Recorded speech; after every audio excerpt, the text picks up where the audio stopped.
Teman-teman semua, salam sejahtera dan kita ketemu lagi di channel saya, Empu Gelol.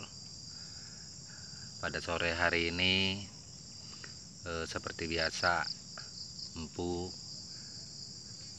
berusaha membuat konten atau menjawab request teman-teman yang ada yang bertanya kepada saya, Empu.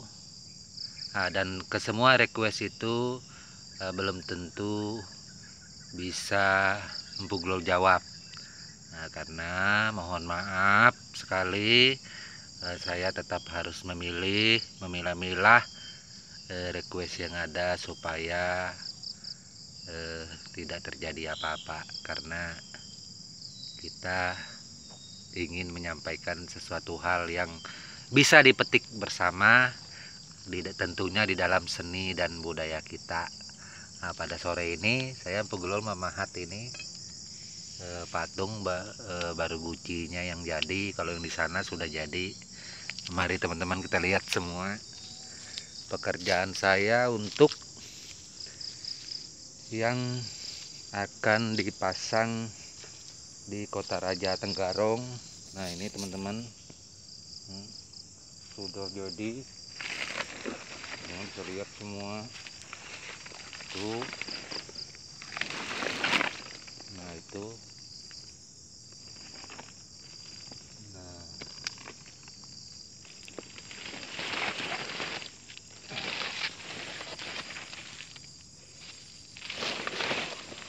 di bawahnya ada guci, posisi memegang ayam.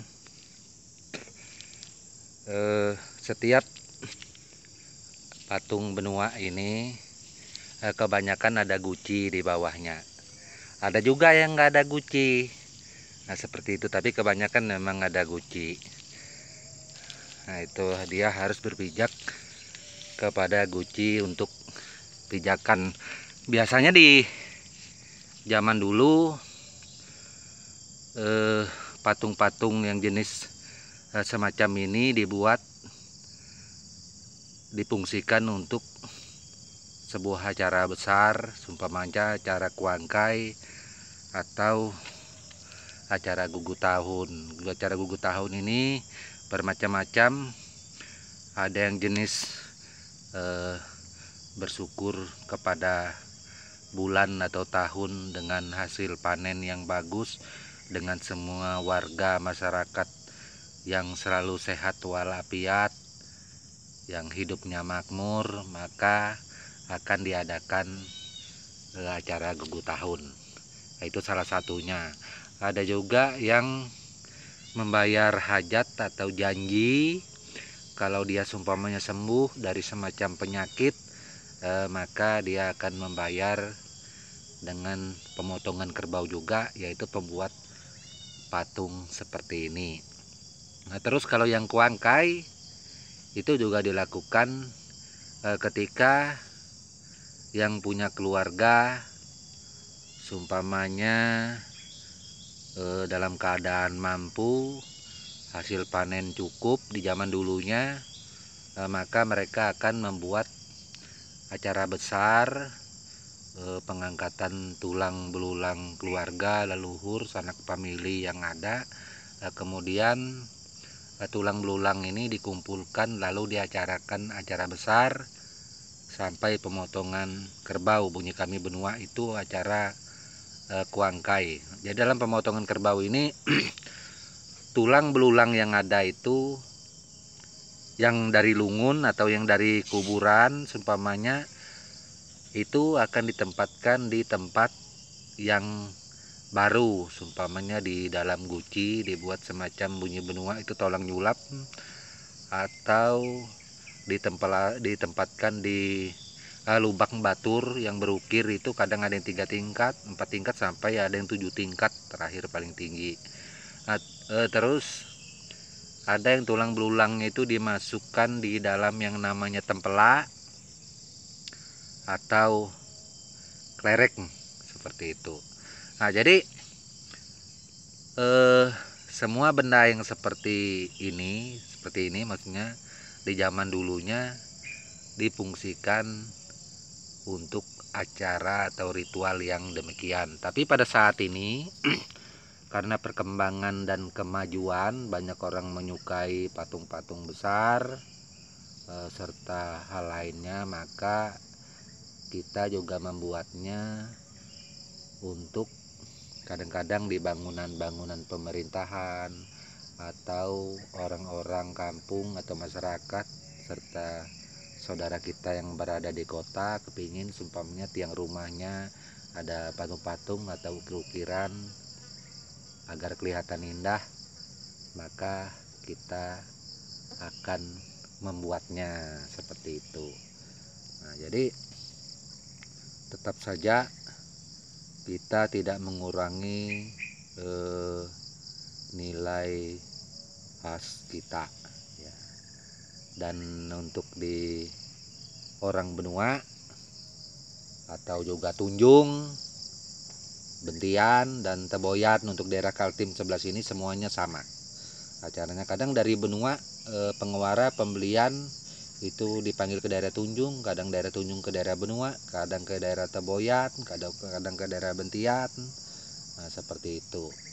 Nah, terus ada saudara-saudara kita di Kalimantan Tengah yang rumpun yang sama dalam satu rumpungan luangan, kita tetap sama, cuma penyebutannya agak beda. Di sana ada yang bilang wara, ada yang bilang juga acara tiwah seperti itu. Nah, jadi di dalam ukiran-ukiran yang ada seperti ini bukan biasanya, itu sudah menjadi aturan baku. Ukirannya itu biasanya pasti bunga-bunga, kembang-kembang, daun-daun. Mungkin teman-teman pernah lihat di setiap berkunjung ke kampung benua atau melihat dari foto, postingan serta lain-lain, selalu ukirannya seperti itu. Jadi dia tidak sama dengan ukiran saudara kita Dayak lainnya seperti itu. Nah, jadi untuk ukiran yang seperti ini di dalam tradisi aturan kita Dayak benua atau luangan secara umumnya, ini memang tidak dipakai di Mandau, memang tidak ditempatkan di Mandau, karena di Mandau atau di sarung Mandau atau di gagang Mandau dia ukiran tersendiri. Nah, jadi memang sebenarnya untuk ukiran ini semacam sesuatu hal yang tidak boleh ditempatkan di Mandau. Itu tidak boleh. Kenapa demikian dikatakan tidak boleh? Karena memang nggak ada di Mandau ukiran yang seperti ini. Itu seluruh dataran benua sampai ke Luangan, Kalimantan Tengah, Muara Tiwai, memang nggak ada dia. Kalau di Mandau, sarung Mandau dia ukirannya memang khusus di Mandau. Itu tradisi dan adat kita sesuai dengan aturan yang dari leluhur zaman dulu memang seperti itu. Nah, terus bahasan-bahasan nama ukiran segala macam sebutan, itu banyak di konten-konten saya terdahulu. Saya pernah bercerita itu. Mungkin teman-teman atau saudaraku kalau kepingin tahu boleh scroll lihat, mungkin kurang lebihnya seperti itu. Tapi biar demikian, apa yang saya katakan empu omongkan dari yang konten yang terdahulu sampai saat ini, saya empu tetap tidak pernah mengatakan saya paling benar. Nah, karena kita rumpun luangan ini kan besar, justru banyak senior-senior di atas saya, orang-orang benua yang lebih tahu nama-nama ukiran dan lebih lengkap, seperti itu. Dan lagian juga nama ukiran saya sampaikan seperti di konten saya yang ada, itu hanya sebatas garis besar, nggak boleh sampai semuanya itu disampaikan, karena sesuai dengan tradisi kami, saudara atau teman-temanku harus tutus atau penengkapa dulu, baru ini boleh, artinya kita berguru seperti itu. Tapi kalau teman-teman yang sudah bisa, sudah pandai, nggak perlulah berguru dengan empu ya. Apalagi kalau menyangkut membuat barang kerajinan, seni souvenir, itu nggak perlu berguru-guruan, nggak perlu Ya, karena itu tidak menyangkut di dalam ritual adat, tidak menyangkut di dalam sesuatu nilai kebaharian yang kita lakukan. Ini hanya berlaku kepada pengukir yang memang mempunyai gelar, yaitu bintang nyulir seperti itu. Bintang nyulir juga sudah dibahas, nah, sebelumnya sudah Empu sampaikan. Nah, seperti itu. Oke, untuk sore ini mungkin hanya itu saja yang dapat saya Empu Glol sampaikan.